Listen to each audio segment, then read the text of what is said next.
में mirror formula use करके हम 3 फिजिकल क्वांटिटी के बीच में रिलेशन स्थापित करते हैं।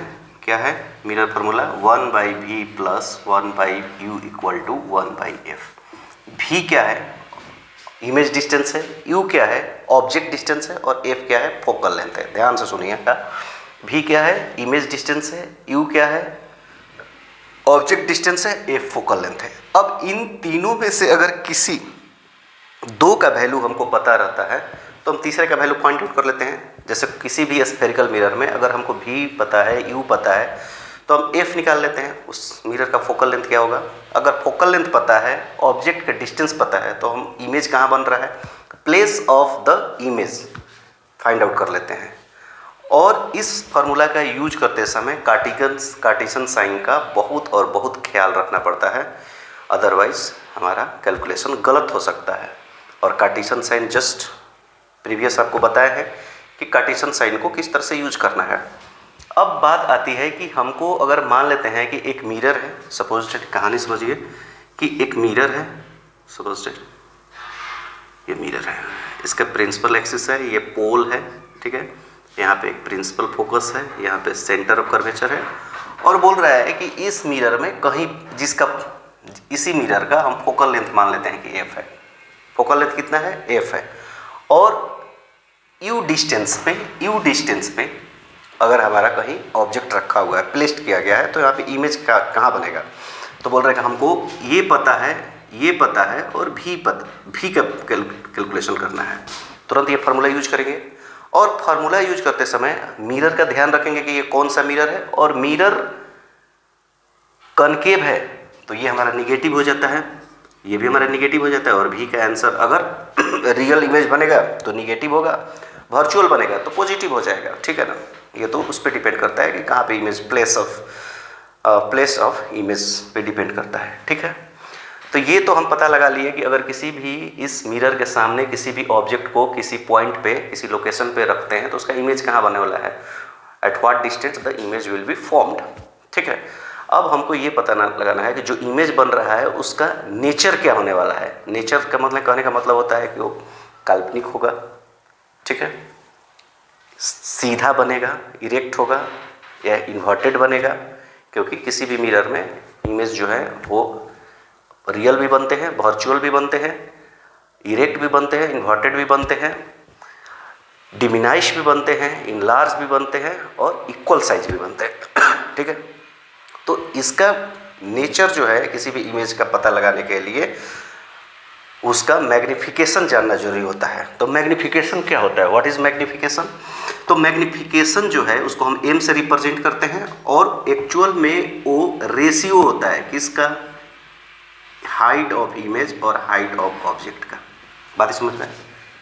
Height of image h i is the height of image, और ho जो है वो ऑब्जेक्ट का हाइट है। मान लेते हैं कि ऑब्जेक्ट का हाइट क्या है कि सपोज डेट यहाँ पे हम कोई ऑब्जेक्ट रखे हैं, तो a और b ये जो हाइट है ये हमारा ho है, और कहीं पे इधर हमारा इमेज बनेगा a डैश b डैश, ये हमारा जो हाइट हो गया a डैश b डैश।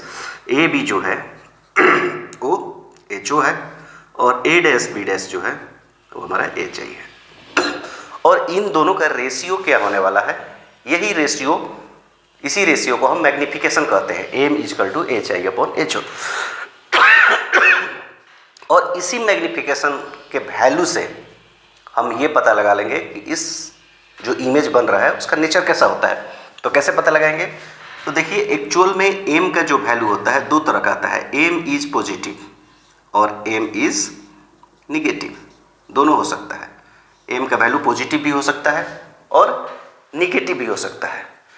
तो बोल रहा है कि एक कार्टेशियन साइन कन्वेंशन में हमने पढ़ा है कि प्रिंसिपल एक्सिस से अगर अपवर्ड डिस्टेंस लेते हैं ऊपर की तरफ तो हमारा वो डिस्टेंस पॉजिटिव माना जाता है, और प्रिंसिपल एक्सिस से नीचे डाउनवर्ड की तरफ अगर हम डिस्टेंस मेजर करते हैं वो हमारा निगेटिव माना जाता है, ठीक है। तो अब देखिए सबसे बड़ा चीज़ होता है कि इमेज का जो नेचर होता है, अगर ये रियल बनने वाला है तो इन्वर्टेड होगा। क्या हो जाएगा? इन्वर्टेड, उल्टा हो जाएगा। अगर ये वर्चुअल बनेगा तो इरेक्ट बनेगा, इरेक्ट बनेगा। तो अगर बोल रहा है कि अगर हमारा ऑब्जेक्ट जो है, ऑब्जेक्ट का जो हाइट होता है एच ओ, ये तो हमेशा एच ओ जो है ये तो हमेशा पॉजिटिव होने वाला है, क्योंकि किसी भी ऑब्जेक्ट को हम प्रिंसिपल एक्सिस का अपवार्ड रखते हैं, ठीक है, तो ये हमेशा पॉजिटिव होने वाला है। ये पॉजिटिव और निगेटिव ये इस पे डिपेंड करता है कि हमारा इमेज कैसा बन रहा है, ठीक है। बोल रहा है कि अगर एच आई का वैल्यू निगेटिव आ जाता है तो मैग्निफिकेशन कैसा होगा, निगेटिव होगा। अगर एच आई का वैल्यू पॉजिटिव आता है तो हमारा मैग्निफिकेशन कैसा आएगा, पॉजिटिव आएगा।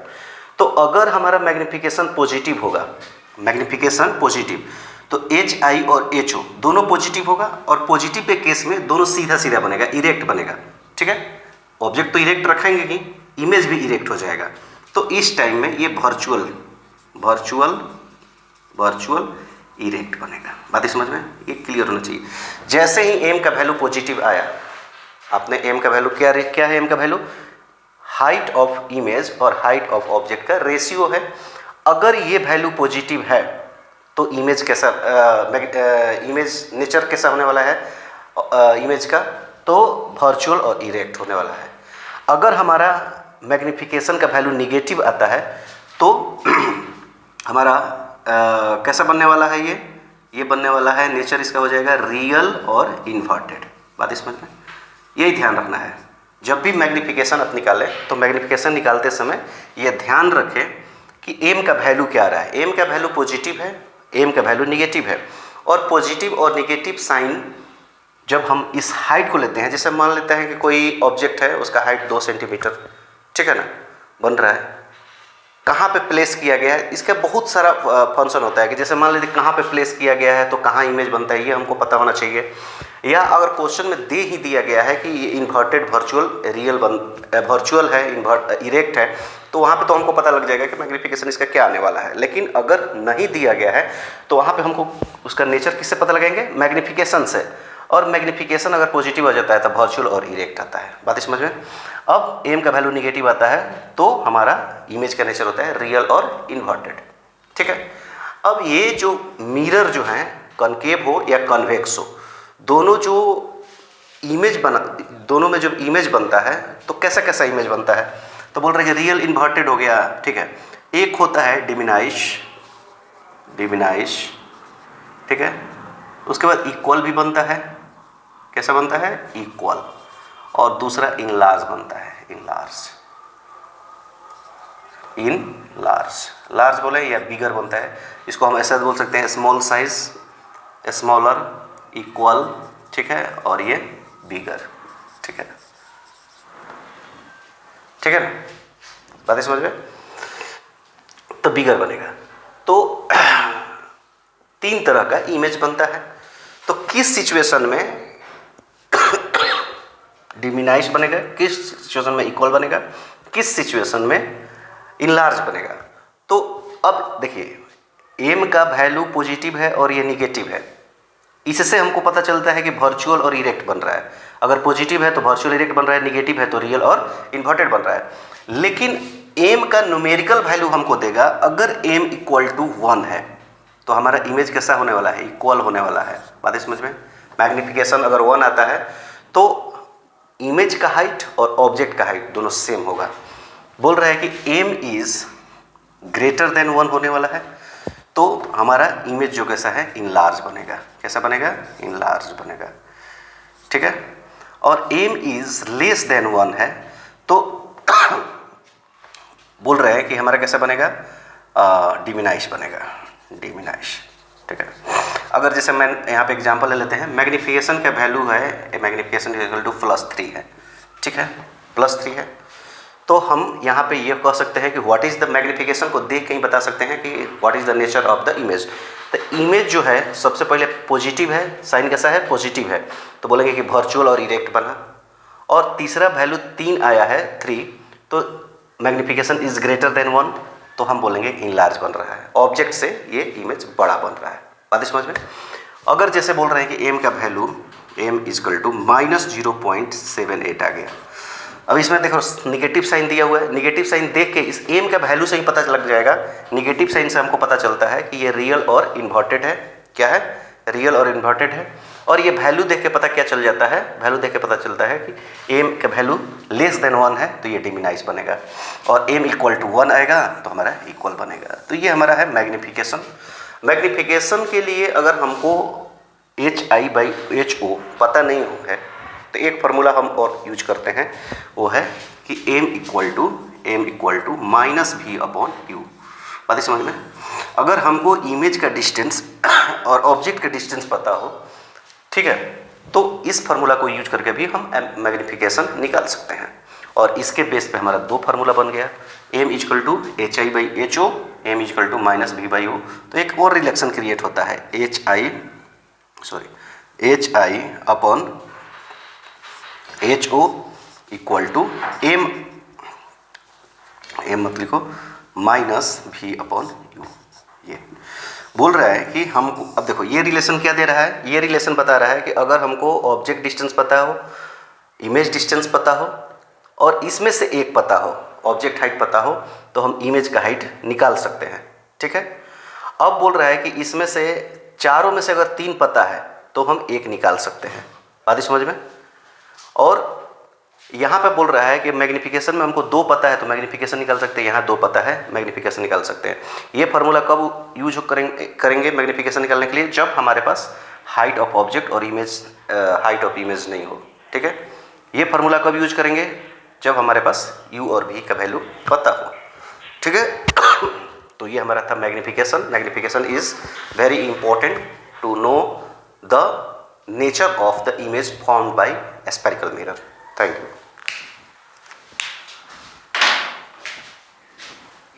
किसी भी मिरर में ऑब्जेक्ट डिस्टेंस, इमेज डिस्टेंस और फोकल लेंथ के बीच में एक रिलेशनशिप होता है।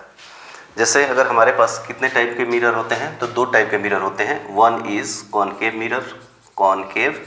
मिरर, ठीक है, और दूसरा होता है कॉन्वेक्स मिरर, ठीक है, मिरर। तो कॉनकेव मिरर क्या होता है? तो यहाँ पे एक फॉर्म करते हैं चित्र, बोल रहे हैं ये हमारा ये है जिसे कॉनकेव मिरर है। कॉनकेव मिरर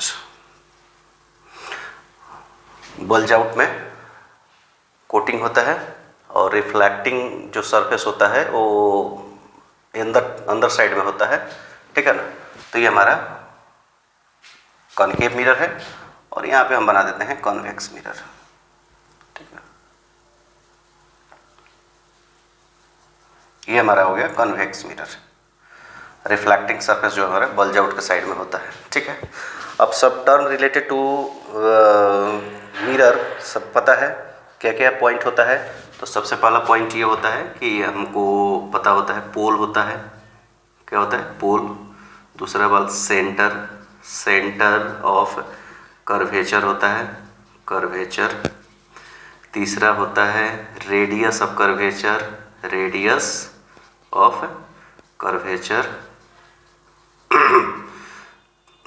फोर्थ होता है प्रिंसिपल एक्सिस। फिफ्थ में होता है प्रिंसिपल फोकस। सिक्स में होता है फोकल लेंथ। ठीक है ना, फोकल लेंथ। यही हमारा कुछ टर्म होते हैं जो मिरर से रिलेटेड होते हैं। इसके बाद हमको ये जानना होता है कि अगर मान लेते हैं कि ये हमारा यहाँ पे इस मिरर में ये पोल हो जाता है, तो एक प्रिंसिपल एक्सिस को हम इमेजिन कर लेते हैं। तो यहाँ पे कुछ प्रिंसिपल एक्सिस पे पॉइंट F हो जाता है और यहाँ पे पॉइंट C कर्वेचर हो जाता है, सेंटर ऑफ कर्वेचर। ठीक है, ये हमारा पोल हो गया। इसमें कैसा होगा? एक पोल यहाँ पे होगा, ये प्रिंसिपल एक्सिस मान लेते हैं हम। तो प्रिंसिपल एक्सिस मान लेते हैं, तो ये पोल हो गया है। तो इसका सेंटर ऑफ कर्वेचर किधर होगा? इधर होगा। तो फोकस भी इधर ही होगा। बात समझ में? फोकस भी इधर होगा। अब बात ये होती है कि जब हम प्रिंसिपल एक्सिस पे किसी भी स्थान पे किसी भी ऑब्जेक्ट को रखते हैं, तो पोल से उस ऑब्जेक्ट की दूरी को हम ऑब्जेक्ट डिस्टेंस कहते हैं। क्या कहते हैं? Object distance. मान लेते हैं कि यहाँ से ये हमारा पोल है, पोल से इधर किसी भी पॉइंट पे हमने यहाँ पे एक ऑब्जेक्ट रखा। ये हमारा ऑब्जेक्ट, जिसको हम ए बोलते हैं, ए और बी हमारा ऑब्जेक्ट है। तो ऑब्जेक्ट डिस्टेंस PA ठीक है, जिसको हम यू से डिनोट करते हैं। ठीक है, इसके बाद इसका कहीं ना कहीं इमेज बनेगा। तो इमेज कहाँ बनेगा, तो मान लेते हैं किधर बनेगा, सपोज इट यहाँ पे इमेज बन गया। ठीक है, कैसा बना क्या बना वो तो कैलकुलेशन के बाद पता चलेगा। तो यहाँ पे बना, तो इसके बाद हमारे पास आ जाता है इमेज डिस्टेंस। ठीक है, अब इसको हम ए डैश बी डैश डाल देते हैं, तो ये हमारा हो गया पी ए डैश, ये हमारा भी हो गया। ठीक है, और एक डिस्टेंस जो होता है पोल से लेकर फोकल लेंथ तक का, जिसको हम प्रिंसिपल फोकल लेंथ बोलते हैं। तो एक आ गया फोकल लेंथ। ठीक है ना, फोकल लेंथ के हो गया हमारा पी एफ इक्वल टू, इसको हम एफ से होते हैं। अब इन तीनों क्वांटिटी का आपस में जो रिलेशन होता है, उसी रिलेशन को हम बोलते हैं मिरर फार्मूला। तो क्या होता है, 1/, इमेज डिस्टेंस, ठीक है, plus 1/, object distance equal to 1/, focal length. ठीक है, ये हमारा फोकल लेंथ हो गया। तो इसको बोलेंगे 1/v plus 1/u equal to 1/f। हो गया, ये हमारा मिरर फार्मूला हो गया। बस इसी फार्मूला को यूज करके इसमें से अगर कोई दो, इन तीन में से अगर कोई दो हमको पता रहे तो तीसरे का वैल्यू हम फाइंड आउट कर सकते हैं। अब बात रहती है कि u, v और f का वैल्यू कैसे पुट करना है। तो पुट करने के लिए हमको कार्टेशियन साइन का कन्वेंशन याद होना चाहिए। कार्टेशियन साइन कन्वेंशन ये बताता है कि जो भी वैल्यू दिया रहेगा u का, v का या f का, वो कैसा होगा, पॉजिटिव या निगेटिव। तो बोल रहे हैं इसके लिए कार्टेशियन साइन का हम रूल लेते हैं। बोलते हैं कि each and every distance is measure from pole. बोल रहा है कि पोल से हम सारा डिस्टेंस मेजर करते हैं। रे जो डायग्राम है, जो रे का जो इंसिडेंट रे का डायरेक्शन है, उसको हम पॉजिटिव लेते हैं। ठीक है, और जो प्रिंसिपल एक्सिस के अपवर्ड डिस्टेंस है, उसको हम पॉजिटिव लेते हैं। प्रिंसिपल एक्सिस के डाउनवर्ड डिस्टेंस को हम निगेटिव लेते हैं। ठीक है, तो जैसे कॉनकेव मिरर में अगर बात किया जाएगा, तो कॉनकेव मिरर में हमारे पास क्या हो जाता है, u, v, f, तीनों का बात करते हैं। तो बोल रहे हैं कि यहाँ पे पोल से सारा डिस्टेंस हमने ऑब्जेक्ट का डिस्टेंस लिया, तो ये लेफ्ट साइड में, अगर यहाँ से हम रे मंगाते हैं तो रे का डायरेक्शन क्या है, ये है हमारा रे का डायरेक्शन ये। तो पोल से राइट साइड, कॉनकेव मिरर में पोल से राइट साइड जो होता है, ये राइट साइड होता है, वो पॉजिटिव होता है, और लेफ्ट साइड का जो भी डिस्टेंस होता है वो निगेटिव होता है। तो इसमें u कैसा हो जाएगा, निगेटिव हो जाएगा। हमेशा निगेटिव होता है किसी भी मिरर के लिए, ऑब्जेक्ट डिस्टेंस जो होता है वो निगेटिव ही होता है। ठीक है, अब बोल रहा है कि कॉनकेव मिरर में जो इमेज बनता है वो दोनों बनता है, रियल और वर्चुअल। तो बोल रहे हैं कि वर्चुअल बनेगा तो और एक चीज़ ये भी देखना पड़ेगा कि वर्चुअल जब बनेगा तो वो बिहाइंड मिरर बनेगा। तो उस केस में हमारे पास पॉजिटिव आएगा। अगर फ्रंट में, जैसे ये फ्रंट में बना है यहाँ पे इमेज, तो इस सिचुएशन में ये इमेज डिस्टेंस क्या हो जाएगा, निगेटिव। तो इसमें v का वैल्यू पॉजिटिव और निगेटिव दोनों होता है। ये केस पे डिपेंड करता है कि कब हमारा इमेज डिस्टेंस जो होगा वो पॉजिटिव होगा। तो पॉजिटिव के लिए बस एक ही कंडीशन है कि अगर हम ऑब्जेक्ट को पोल और प्रिंसिपल फोकस के बीच में कहीं पे भी रखते हैं तो हमारा इमेज जो है वो रियल ना बन के वर्चुअल बनता है, और वर्चुअल बनने के कारण ऑब्जेक्ट डिस्टेंस क्या हो जाएगा, बिहाइंड द मिरर होगा, और वो हमेशा पॉजिटिव होगा। एक केस है। इसके बाद एफ का वैल्यू भी क्या होता है, तो निगेटिव ही होता है, क्योंकि ये फ्रंट में है। तो कॉनकेव मिरर के लिए ये तीनों वैल्यू हम समझ गए हैं कि u क्या हो जाएगा, निगेटिव हो जाएगा, v कैसा हो जाएगा, पॉजिटिव और निगेटिव हो जाएगा, और f कैसा हो जाएगा, हमेशा निगेटिव हो गया। कॉन्वेक्स के लिए सोच लेते हैं। बोल रहे कॉन्वेक्स में जब भी ऑब्जेक्ट रखेंगे तो हम इस साइड में रखते हैं, इस साइड में कोई ऑब्जेक्ट रखते हैं। ठीक है, ऑब्जेक्ट रखते हैं। अब ऑब्जेक्ट यहाँ पे रखते हैं तो इंसिडेंट रे का डायरेक्शन क्या हो जाएगा, इंसिडेंट रे का डायरेक्शन ये आ जाएगा ऐसा, और ये ऐसे ऐसे जाना चाहिएगा। तो इसमें पॉजिटिव जो होगा ये इधर होगा, और निगेटिव हमारा इधर हो जाएगा। बात समझ में, इसको ध्यान से समझिएगा। ऑब्जेक्ट डिस्टेंस हमेशा कैसा होने वाला है, ऑब्जेक्ट डिस्टेंस हमेशा निगेटिव होने वाला है। तो ये हमारा था कॉनकेव के लिए, कॉनकेव के लिए। अब कॉन्वेक्स के लिए क्या होता है, कॉन्वेक्स के लिए हमारा जो u का वैल्यू होता है तो always negative, u equal to negative. v क्या आता है कि कॉन्वेक्स मिरर में हमेशा वर्चुअल इमेज बनता है। वर्चुअल इमेज किधर बनेगा? बिहाइंड द मिरर बनेगा। उस केस में हमारा ये पॉजिटिव होता है और एफ भी हमारा क्या हो जाता है? देखिए पॉजिटिव होता है, क्योंकि जो हमारा प्रिंसिपल पोल से हमारा जो प्रिंसिपल फोकस की दूरी होती है, फोकल लेंथ, वो किधर है, किस साइड में है? तो रे जो इंसिडेंट रे है उसी के डायरेक्शन में है, तो इसलिए ये पॉजिटिव होता है। तो ये 3 याद रखना है कार्टेशियन साइन, जिससे हमको कैलकुलेशन करने में सही मदद मिलती है। और बस इतना ही मिरर फार्मूला में याद रखना है कार्टेशियन साइन यूज करते समय। और हमको ये वी, यू और एफ तीनों में से 2 का अगर वैल्यू पता होता है तो हम 1 का वैल्यू फाइंड आउट कर लेते हैं। अब जैसे अननोन क्वांटिटी का वैल्यू जो होगा वो पॉजिटिव होगा कि नेगेटिव होगा, वो हमारे कैलकुलेशन पर डिपेंड करेगा। जब हम बाकी 2 का साइन, कार्टेशियन साइन सही तरीके से यूज करेंगे तो हमारा तीसरे का भी वैल्यू उसी के अकॉर्डिंग आएगा। तो मिरर फार्मूला किसी भी लेंस के लिए में सबसे इम्पोर्टेंट है कैलकुलेशन के लिए हमारा कार्टेशियन साइन। जो भी दिया रहेगा, जैसे मान लेते हैं कि कोई दिया रहेगा कि किसी भी कॉनकेव मिरर में के भी कॉनकेव मिरर है, ऑब्जेक्ट डिस्टेंस दिया है 12 सेंटीमीटर में, तो जब भी कैलकुलेशन करते समय उसका वैल्यू हमको पुट करना है, तो हमको अगर 12 सेंटीमीटर दिया हुआ है तो हमको -12 उसको कंसीडर करना है। अगर कॉनकेव मिरर है, उसका फोकल लेंथ 10 सेंटीमीटर दिया हुआ है, तो कैलकुलेशन में उसका वैल्यू हमको -10 लेना है, ठीक है ना। उसी के बेस पे हमारा जो भी रिजल्ट आएगा भी का, पॉजिटिव है निगेटिव है, उससे हमको पता चल जाता है कि ये ऑब्जेक्ट इमेज कहाँ पे प्लेस्ड हो रहा है। तो ये हमारा मिरर फार्मूला था। मिरर फार्मूला बहुत इजी है, आगे के इसको सोल्व करेंगे हम कुछ न्यूमेरिकल्स को, ठीक।